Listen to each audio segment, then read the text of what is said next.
Hi friends, இன்றைக்கி கயல் சீரியலோட episode வந்து எப்படி போகுது அப்படின்னு பார்க்கலாம். ஸோ இன்றைக்கான எபிசோடில் பார்த்தீங்கன்னா ஃபஸ்ட் எடுத்தோன்னே எழிலும் கையிலும் இருந்துட்டு ரூமில் பேசிகிட்டு இருக்காங்க. அப்போ எழிலும் சொல்கிறாங்க, பணத்துக்காக தான் நீ என் கூட பழகுனான்னு சொன்னால் அவங்க முஞ்சில் கறியை பூசணும் அப்படின்னா அது நான் அடைய போகிற வெற்றியில் தான் நடக்கும் அப்படின்ட்டு சொல்கிறாங்க.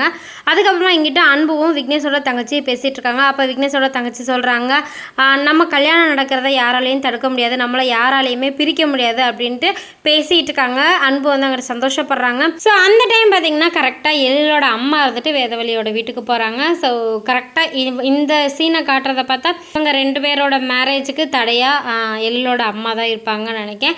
அதுக்கப்புறமா இங்கிட்டு வந்துட்டு எழிலும் கையிலும் இருந்துட்டு லோன் அப்ளை பண்ணுறதுக்காக போகிறாங்க. அப்போ வந்து மேனேஜர் லோன் கொடுக்க மாட்டேன்னு சொல்கிறாங்க. உடனே கையல் வந்துட்டு சொல்கிறாங்க, இது வந்து எழிலோட அம்மாவோட வேலையாக தான் இருக்கும் அப்படின்னு நினச்சிட்டு அவங்க வந்து சொல்கிறாங்க. அவங்க சொல்கிறாங்கங்கிறதுக்காக லோன் கொடுக்க மாட்டேன்னு சொல்கிறது ரொம்ப தப்பாக இருக்கே சார் அப்படின்ட்டு கையல் வந்து சொல்கிறாங்க. இது மாதிரி தான் எனக்கான எபிசோட் வந்து போகுது. ஸோ இந்த வீடியோ உங்களுக்கு பிடிச்சிருந்துச்சு அப்படின்னா லைக் பண்ணுங்கள், ஷேர் பண்ணுங்கள், கமெண்ட் பண்ணுங்கள். நாளைக்கான ப்ரோமோவில் பார்க்கலாம். தேங்க்யூ.